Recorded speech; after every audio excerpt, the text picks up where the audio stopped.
It fits the pattern. That's what the Fulton County Medical Examiner said about the young black man's body found yesterday. It was found nude in the Chattahoochee River, and the cause of death was strangulation. Asphyxiation is the broad term. Strangulation is the next part of it. We don't have any marks on the neck, so we don't know it's not a ligature, not a manual strangulation. The identification of the man, who was from Atlanta, was made through fingerprints and medical records.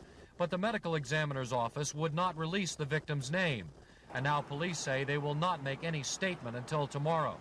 There's speculation police are deliberately holding off on releasing an ID while they investigate the murder.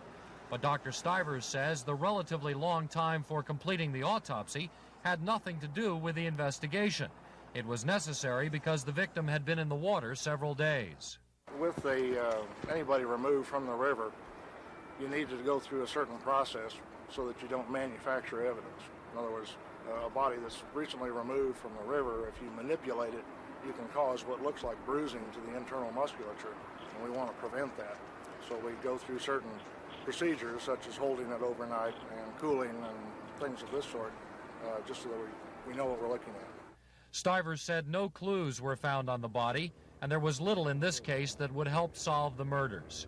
He said there was no way of telling if this murder was the work of a copycat killer. That question was raised because this man does not exactly fit the pattern of the victims. He's older, in his late 20s, and as large as any victim so far. Even before they made the name of the latest victim public, police added it to the Special Task Force list.